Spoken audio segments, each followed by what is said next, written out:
Hey. It's been a while. So I wanted to ask you if you had an update on Alex Ovechkin's contract status. Are you guys actively working right now to hammer out an extension? If you could just kind of give us an update, it'd be great. Thanks. Alex has been around a long time and has a lot of trust and confidence in us, and knows the most important thing right now is focus on the playoffs. And that's where we are. And I'm not concerned. He's not concerned. Our concern is the Boston Bruins. So those talks are you're actively engaged right now, or you'll wait until afterwards? We're going in the playoffs. But, I wanted to be able to say, we're going deep into the bubble, but I can't say that anymore. Thank God we're not going into the bubble. No, all the focus is on playoffs. Everyone knows how important what we've been through over the last couple of years and what we've been through this season. You have to give credit to our coach. Imagine coming into a new system. You've got a week or so to put your systems in place. Lots of issues with COVID, injuries and the like, and we accomplished our goal. First goal is for the team to make the playoffs. And so that's where all of the focus is. No distractions, no out of the box discussions, just purely on the opponent in hand. Thank you, Ted. Sorry, Ava. Ted, nice to see you. I guess I will continue with the theme of contract extensions. Just wanted to ask about Scott Brooks and if you feel he's done enough this year to warrant, I guess, coming back to the Wizards. Totally the same answer. We have such an important game tonight. We want to win out. We want to win tonight. We want to win on Sunday.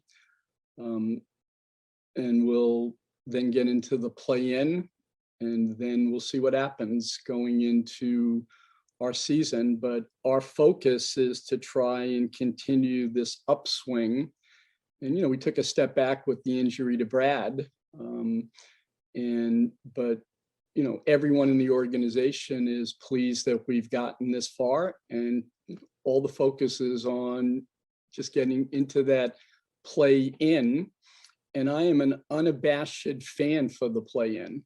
I advocated long and hard last year for the play-in when we're going into the bubble. Certainly the fans love it in each of the cities, keeps interest in the fan base. And we have partners, media partners. I'm chairman of the NBA Media Committee. We are very close with our local RSN.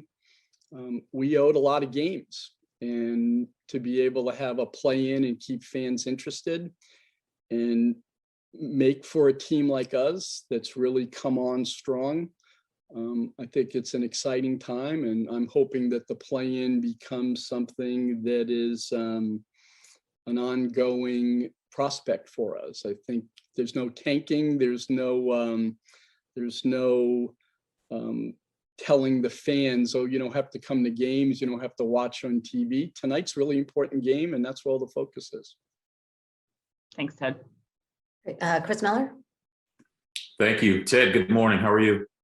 Good, Chris. Making it saucy and hot. Always keeping it spicy. But breakfast too, spicy? Always. Caliente. Since this is the first time we've really been able to talk to you all year, I kind of want to get your perspective on the 0-5 start, the COVID, the month of April, all of that. How are you and the ownership group able to kind of just navigate all of that, and then to get to this point where tonight is really the most important game of the year? I think everyone in our organization in leadership tried to take the big picture in mind through this.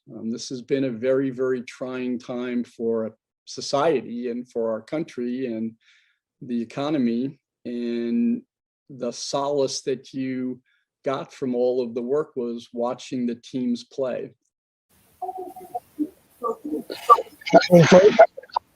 Welcome to With Outlook. Yeah, I heard a little bit from Ted Leonsis this morning. Cardell was on that call. He's addressing the media. Cardell, if you want to share some extra insight to it, also get over to find his mag on YouTube where you can see, it be there in its entirety. Go ahead, Cardell.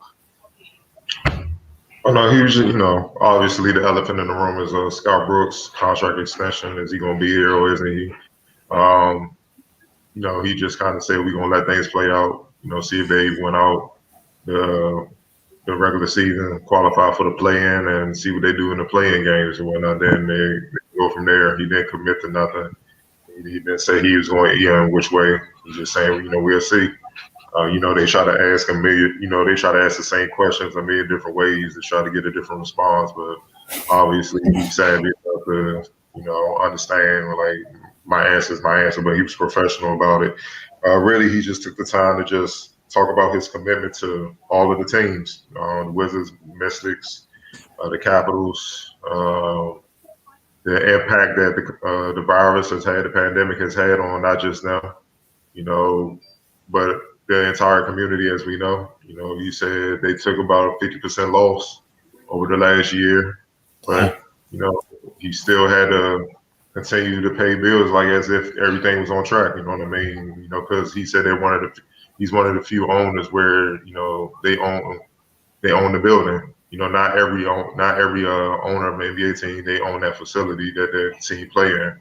So whatever inspection wise, whatever issues that the building may have, he got paid for that, even though they took a 50% hit.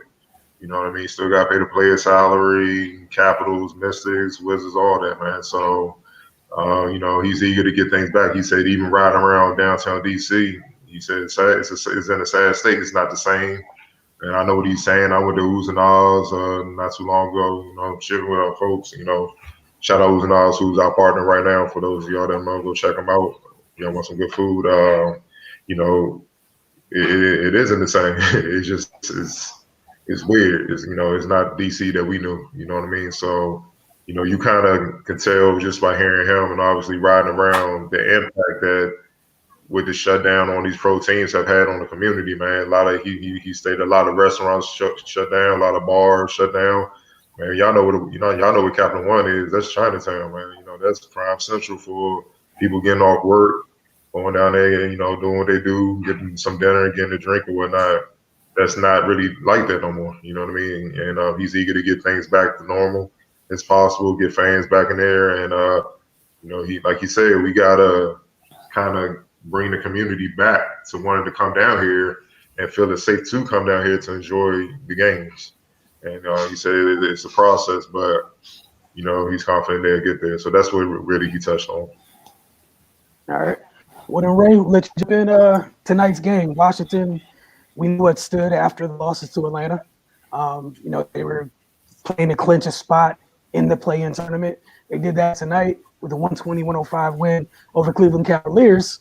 They still have a game on Sunday against the Charlotte Hornets, and that'll help them determine just which seed they'll hold in the play-in tournament. But regardless, they're in the play-in tournament for sure. The play-in tournament, rather, after tonight's win. Yeah, of course, it's always a good thing to just go ahead and finish up your business, which they did tonight. Which is, I'm sure that gives them, a sense of calm heading into Sunday's game, against a very talented group in Charlotte. So yeah, man, it's just good to see them get a win and just put things to rest. I know it's still some seeding that could change, but I'm pretty sure their minds are a little bit more at ease that they're definitely in at this point. And regardless of tonight's game, their defense down the stretch, man, it they kind of opened things up in the third quarter. Cleveland wasn't able to recover. They made one last push when they brought the lead down to 9, but then the Wizards just went ahead and closed them out. The thing I'm looking at, Russell Westbrook, 1 turnover. We state often about how that stat for him kind of dictates which way the game is going to go for the Wizards. When like those times when it's touch and go and the teams are going back and forth, if he's just turning the ball over and giving Cleveland extra chances, that they can kind of take control of the game and put the Wizards back against the wall. That didn't happen tonight. He took care of the ball. They took care of the ball fairly well as a team. They only had 10 turnovers, while Cleveland had 17. So, they took advantage of that. Gafford, man, he's back to doing Gafford things. We talk often about teams starting to catch up to him, but he still comes in and works every single play. What was big for him tonight is he wasn't committing those silly fouls that caused him to be on the bench and he can't be on the floor that much. He was able to maintain his aggressiveness and still be attack on defense and challenge everything without picking up fouls. And that was key because he was a big part of the Wizards, stretching that lead out. So yeah, man, I think people forget a lot of times he's still a second-year player. Like, he's really young, so he's learning on the fly. He came from, a reserve role in Chicago, really not getting a lot of time to be in a key part of this Wizards team. So that's an adjustment in itself for him. So he's still figuring things out. Like, I know we talked last game about the pace that he plays. He gets in the game, he's balls to the wall, 100 miles an hour. And that's just how he plays. But he's getting more minutes now, so he's got to leave some in the reserve tank while still maintaining his aggressiveness and being the scrappy player that he is. So yeah, man. So he's continuing to learn. He's continuing to get better. With Neto out, it was I was kind of concerned about that, but they were able to make up for his absence. Rui started kind of slow, but he came on late.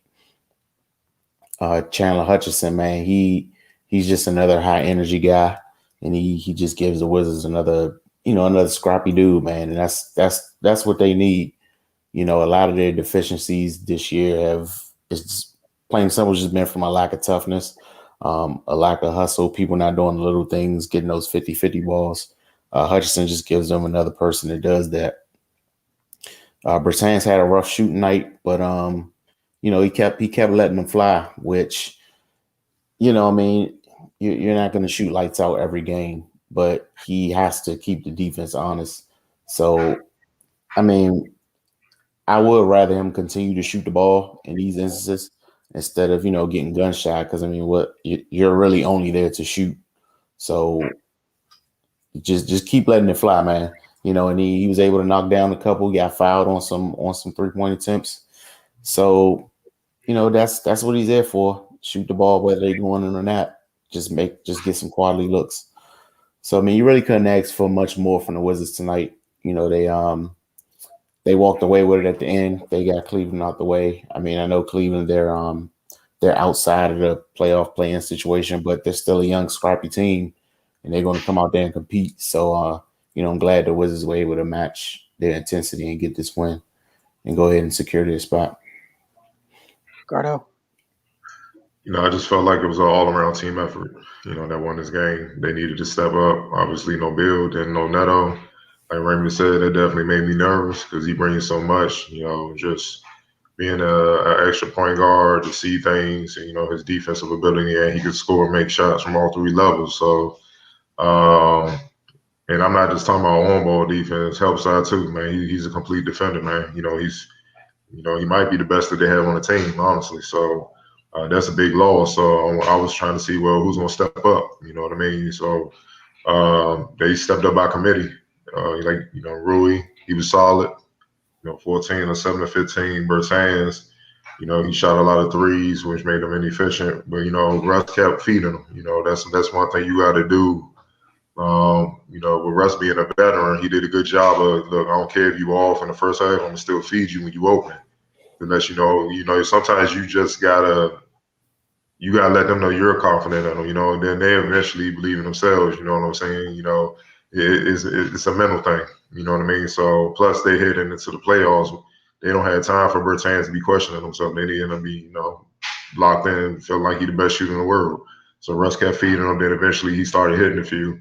and that carried over. But really, I think what won this game was their bench. Having dang near 5 players in double figures. That's just a balanced scoring where if the bench plays like that and the play in and stuff, they're gonna do some damage. They're gonna be a hard out because we know when Bill come back, you can pretty much pencil in triple double for Russ, Bill 30. Rui gonna get more minutes in the playoffs, so he's gonna be around 18 to 20. The bench, the center rotation, the center core, they gonna be solid, give you double digit as a group, depending on what's going on, how they playing or whatnot. But that the bench, that's the key, because it's hit and miss with them sometimes. You know what I mean? Even though they do play hard when they come in. So I felt like that's what won the game. Turnovers, keeping that down. When Cleveland, I knew they was gonna be annoying because they got a bunch of young dudes that's trying to stick in the league. You got Colin Sexton.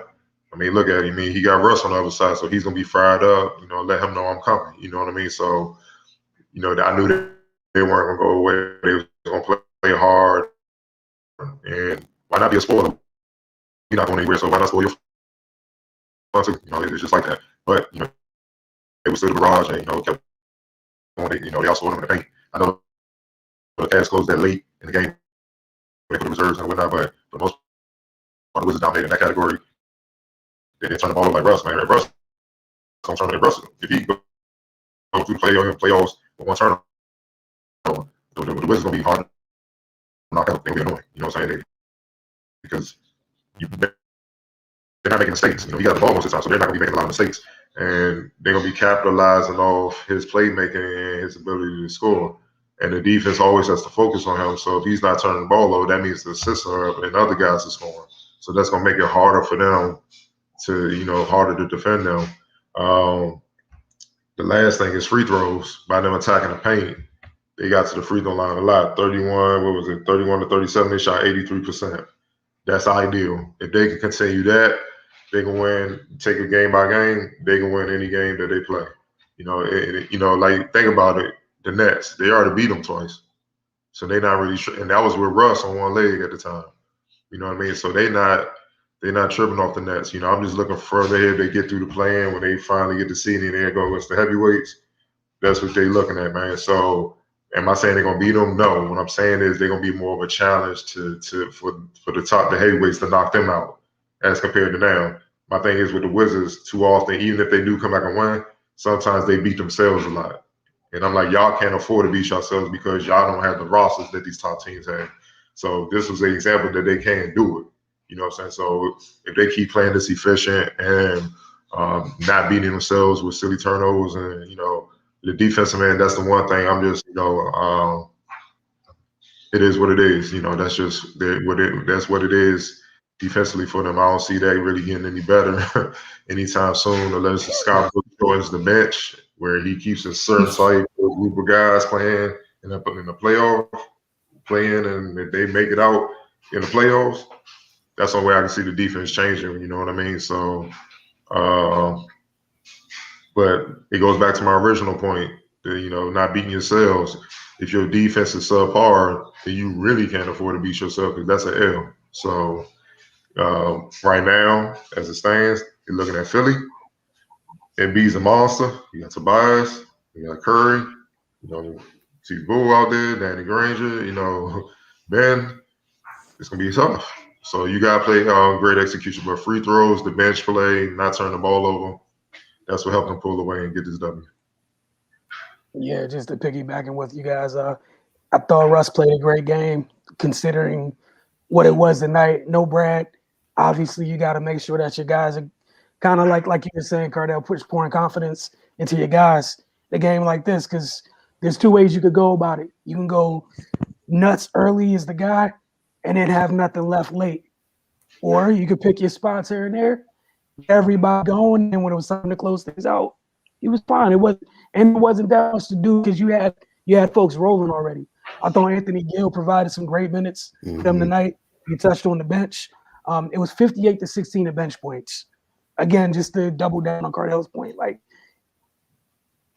every person that came to the game off the bench contributed heavily tonight.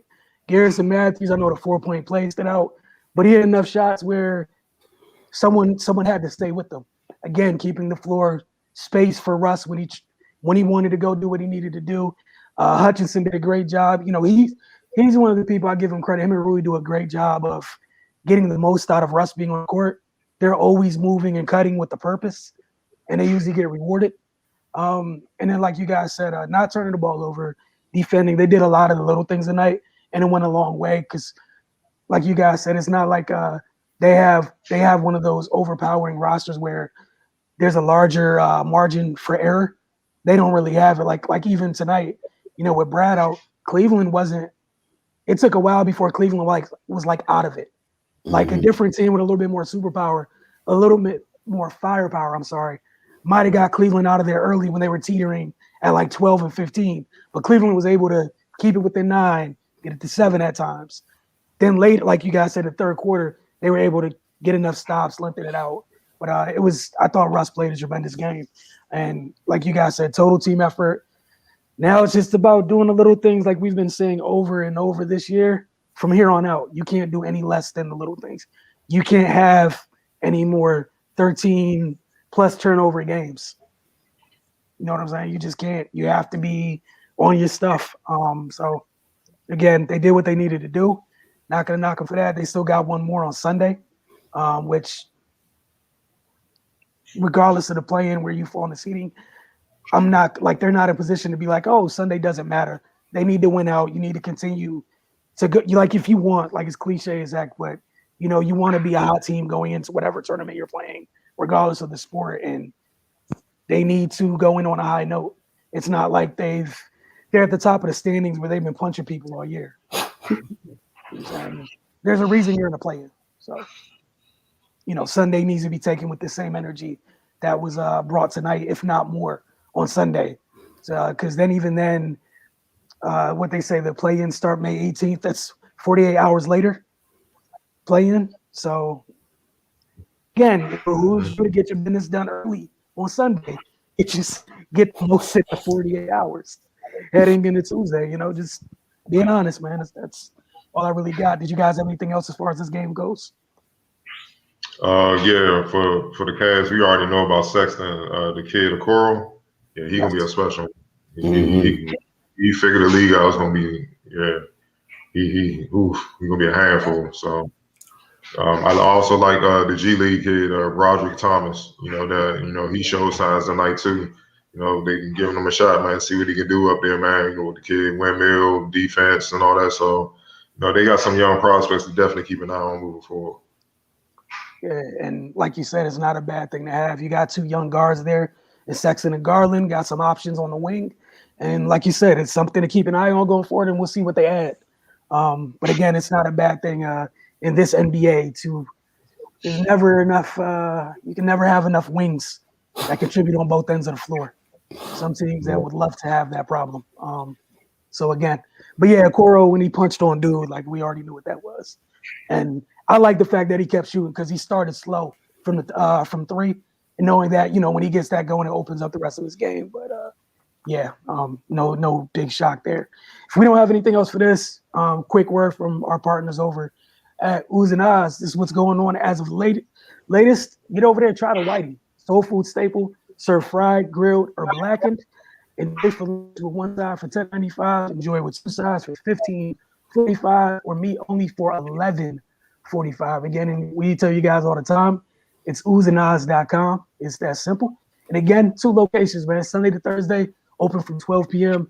To 10 p.m. 50. Here we go. I need glasses. 5933 Georgia Ave, Washington, D.C. And we got 1005 U Street Northwest. Again, Georgia Avenue now serving liquor, beer, and wine. Available for dine-in, delivery, and carry-out. oozandahs.com. All right, we're going to get into some of these comments.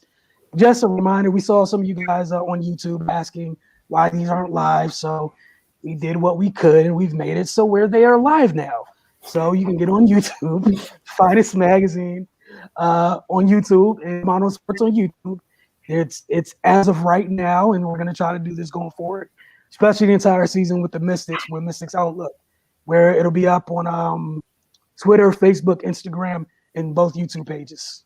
So again, it is live for you guys. You don't have to go crazy in the comments and we catch it a whole day after. Feel free to comment while it's live, and we'll do our best to get to some comments, put them on screen and discuss them.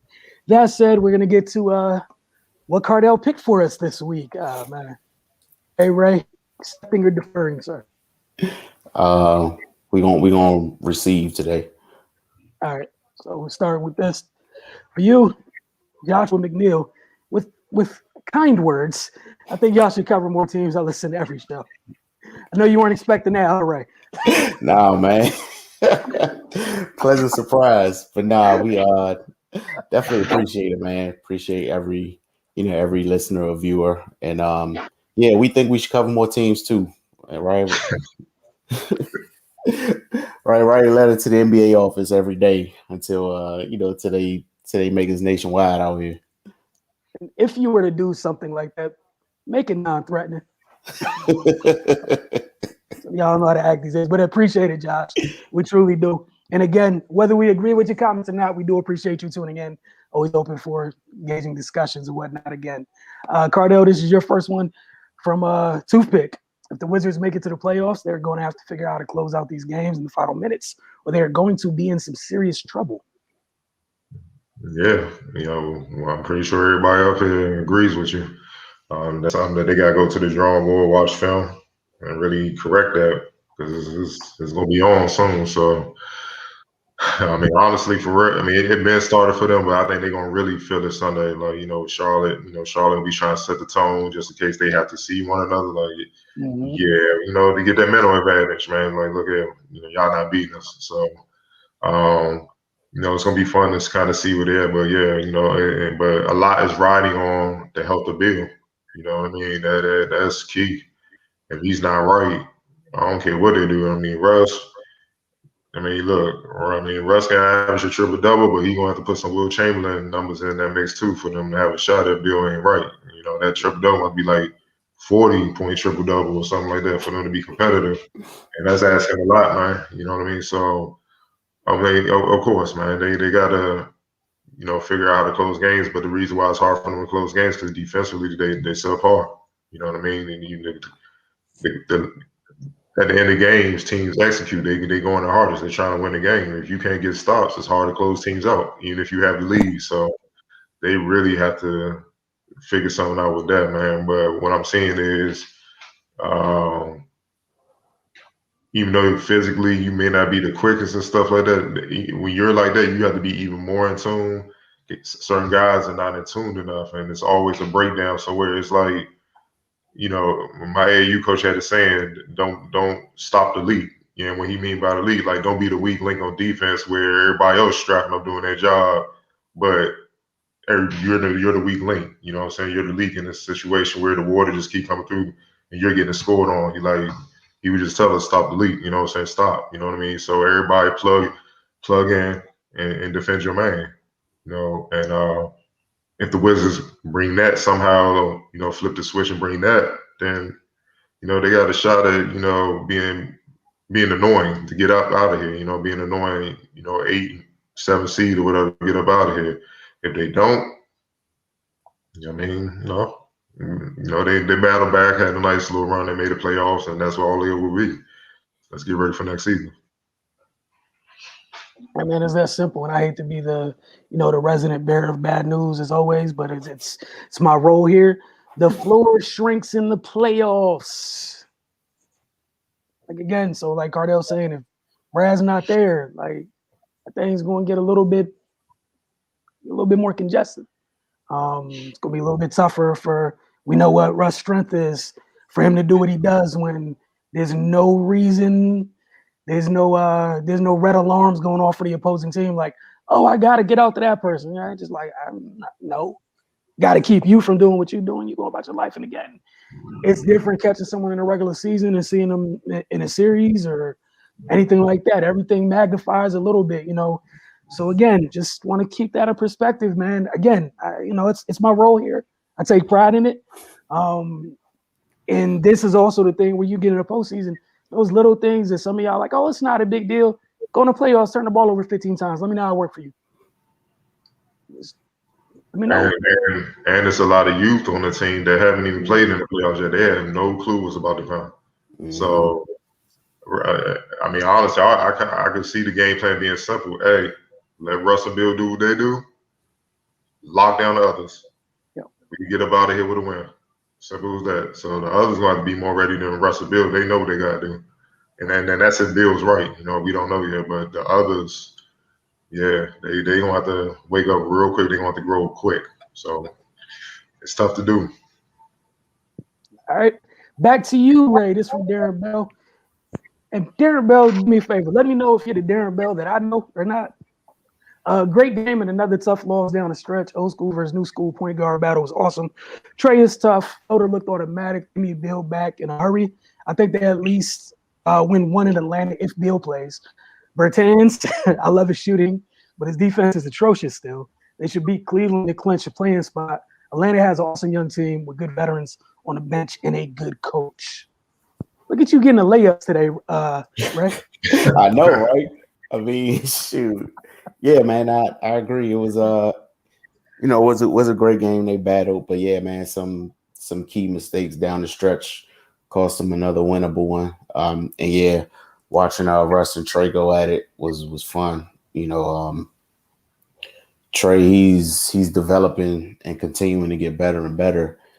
And it just the way he's able to score the basketball and control the game. You know, they were killing the Wizards off that the high pick and roll from the middle. You know, his decision making was perfect. You know, whether he decided to finish in the lane with a floater, like he said in the comment, or find a teammate. Even we saw on essentially the game winning play when he found Collins. You know, he could have easily decided to try to score on Neto, but you know, why make your life harder than it has to be as a wide open guy shooting 38% in the corner, kick it right to him. 3-point shot. Let's get out of here with a win.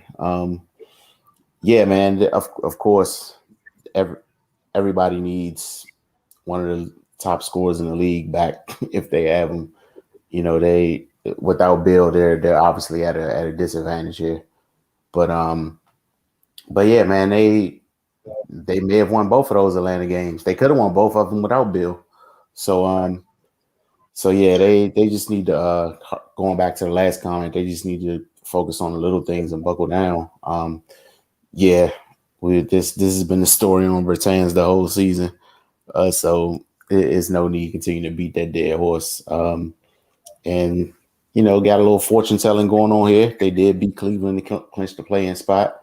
And yeah, Cardell, you know, he went into detail on Atlanta's team last show. They are going to be a problem.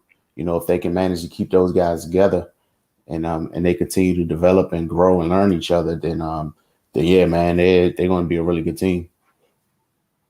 Agree with that wholeheartedly. Cardell, did you have anything you want to add to that? No, he summed it up perfectly. All right. This one's for you, Cardell, from Luis Velez. As a Hawks fan, nice analysis. Hey, man. I don't know what to do with these layups, so I don't. Yeah. No, I'm just saying, you know, go ahead and do us a favor, send an email to the league office, and yeah, let's get that national coverage going. That's what help us out. Appreciate the compliment. All right. Warren, you were the guy that I was thinking of when I saw this. Got the talking this morning. This happened because you asked. You see, look at the power that you had just by asking the question, Juan. Little did you know that it would be answered. So I expect to see an answer from you on Cardell's page at some point, and for you to be in here. And the first time you're in here when it's live, I need a comment live, and I put it up on the screen, just like, "Hey, I'm here, present, checking in." I need that because you asked for it, so you need to be here too. All right, Juan. My bad, Ray. I just want to respond to Juan real quick. Nah, yeah, we went through it. You know, the show will be up on my Mind on Sports YouTube and Finest Magazine YouTube. And you know, you can also join us on the other mediums on Instagram and Twitter, you know, to catch it in real time. So yeah, as always, definitely appreciate you guys tuning in. I feel like we've discussed this 97 times in the past 3 days. Oh, boy. But I will just say this: whether you are entitled to your opinion, and no one can change that. That's what we do know. However you may feel, they're in the playing spot. It is what it is. I'd also like to ask you what you think about the current construction of the roster as a whole, along with your opinion. I get your opinion on Brooks, but just as a whole. But go ahead, Cardell. Just curious. Oh, look at man. All I'm gonna say is this: the hypocrisy with some of y'all. Okay, y'all say he's the worst coach in the league every time the Wizards lose. Cool, but y'all know where to be found when they win. You know, especially over the last month and a half, the run that they've had, I haven't seen. It's been quiet. It's been crickets. Y'all just leaning back. Y'all nitpick this man for every little thing, man. And it's just wild. I just don't get it, man. It's look. Y'all gotta be realistic with what it is. Like, what do y'all want him to do, man? You know, what are y'all expecting? Dynasty? Look, man, they're building the roster up, though. It is what it is. He's had, and I'm not saying he's been a perfect coach because there's no such thing. You know what I mean? He's admitted some mistakes he's made. You know, even late as last game. You know, he said maybe Gafford should have been in there late in the game. He's a real one. He'd be the first to admit mistakes. But you've also got to be fair in this situation. Since he's came here, I said it last show, his superstars, one or the other, have missed significant time. Especially when Wall was here, he literally missed the last complete season. Like last year was just a wash. They knew that was going to be a bad season, so they didn't even trip off that.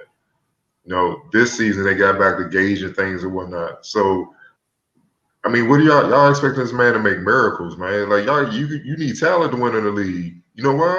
Because you're playing against the best players in the world. And, you know, like subpar talent, subpar IQ will get you beat. I don't care what type of play you put in, what type of adjustment there. The players have to be good enough to execute that consistently. And with these other all-world players on the other side, scouting you and knowing what you're gonna do. You know what I mean? Like, y'all gotta be realistic with what's going on, man. So when they got some reasonable help, they made some key additions with like Gafford, who was probably the free agent pickup of the season. The season turn around, look, they're in the play-in. They're playing in the postseason. To me, that's a win. To me, that warrants, I will honestly say this, and it warrants him. If I was the owner, I would give him a 2-year extension to match the contracts for Bill and Russ. Then we'll pick it back up then. You know what I mean? So y'all ride it out, and we're going to see where we are in 2 years with those two brothers. And then their contracts, all 3 contracts will be up. If it's still subpar, we know we got to make a change. As simple as that. But y'all also not taking into account, do Bill and Russ want him gone?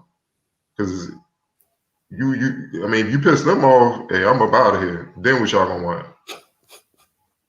It ain't, look, you can get Red Auerbach, Phil, Pop, you can get all those coaches you want to come here if they roll. It's lottery down.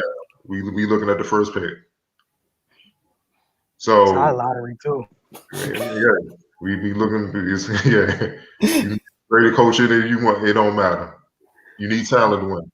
So lay about the man. This season, coming off the pandemic, the injuries, y'all forget they had a shutdown. Literally missed like a month.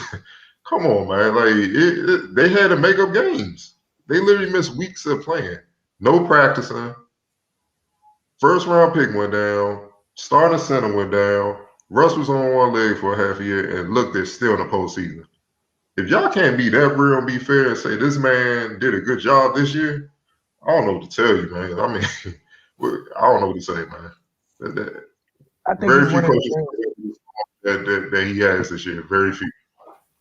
I think it's one of the things where it doesn't matter what he does. Short of winning a championship, for a lot of folks, it is what it is. And I would also like to say this. We also have to be honest here. If I could probably get on board with some of y'all, if we've seen that this organization was great at has had a great history of roster building. That is not the case. You know what I'm saying? That just hasn't been the case. Not to be mean, just being honest, what we try to do here.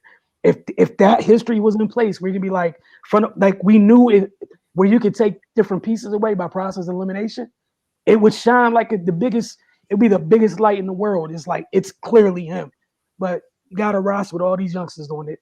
This is the second consecutive year where your first round pick did not finish the year, did not play a complete year.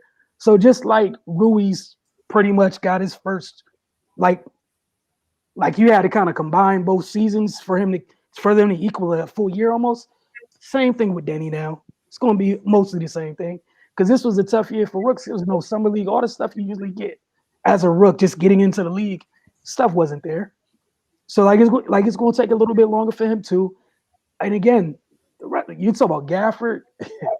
It's a lot of the players that should be key impact players on this team, they're babies. Like they're not quite yet what we could talk about what they can be all day long, but living in this actual reality, this current timeline, none of them there yet. So, like, again, we know can't change our minds or whatever. Just interesting but I've seen fan bases do wild things like Worst would have been mad at Kerr all year long, and I'll never be able to solve that. I've also seen Heat Twitter, while being spoiled with Coach Spo this entire time, be upset for some ungodly reason. Like, I'm gonna let y'all have it, and that's cool. But yeah, just fun times, man. Fans will fans, man. And that's what makes it fans. It's cool. I know I can't change your minds. It's something wrong with me if I try to change your mind. All we can do is offer you like what's going on in this current reality, and that's it. Alternate realities, I have no control over the multiverse. I apologize. This is from Al, another huge coaching error on today's loss. Not blaming it all on a coach. At the end of the day, players will play inside the game. Well, thank you. We'll play inside the game and make offense, defense on their own, but the rotation just sucks. Cool. Ish is doing okay, but just can't shoot. He's not respected there. Len is good, but should be Gaff. Gaff time tonight to finish. Gaff is off last 5 games, if I remember correctly. Learning curve and won't learn without those mistakes. You guys hit it right on with Rui being more aggressive during these types of games. Defense in the first half. Defense on the first half. Bertans, man, just like what am I saying? It's chicken dinner all day. He should be insulted. Look, man, we've stated these things all year long. I know we don't have the best roster, but we should be able to shuffle better. I guess he's talking about on defense. Still hoping for the best on the last couple of games feel like playoffs already. And mistakes are getting forced, so it's up to the players and coaching staff to adjust accordingly. Thanks for tonight's show. From Al. It's on you, Ray. First challenge of the evening, then spoiled. Yeah, Scott Brooks talked in the last game, in the post game, about whether he felt Gafford should have been in on that. So yeah, I mean, he acknowledges when something is within his realm that he can fix. So yeah, I mean, it happens, man.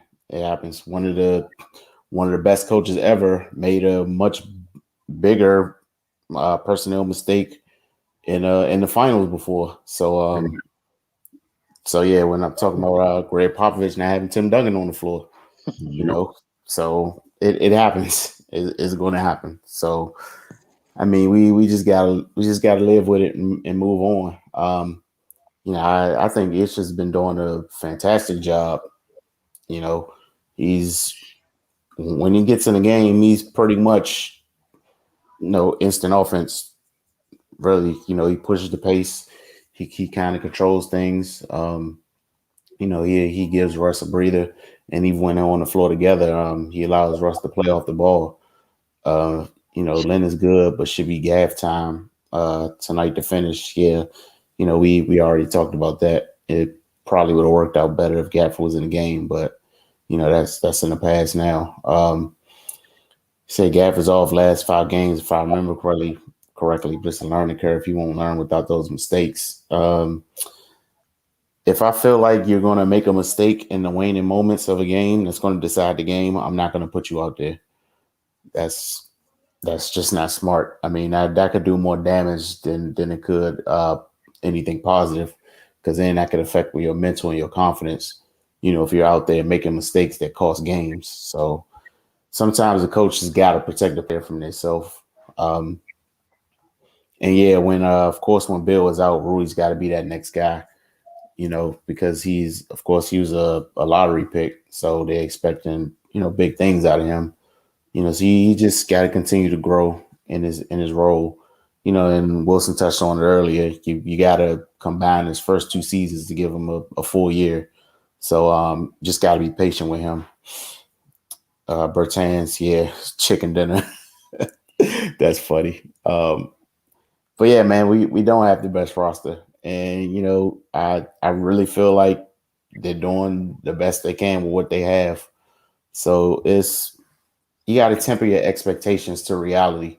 You know, you can't expect the all world team from not all world players. I mean, it's just not going to happen. So yeah, man, thanks for the comment as always. Thanks for watching. Yeah, we're going through this thing together, man. We're watching these kids grow up.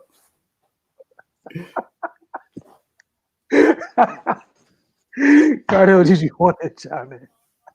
Oh yeah. As far as for Ish Smith, I think he's playing backer role beautifully, especially since he got healthy. Remember, he went down too. We ain't talked about that enough. He went down for all good 20 plus games. Another, another some more adversity that Brooks had to deal with shuffling the lineup or whatnot.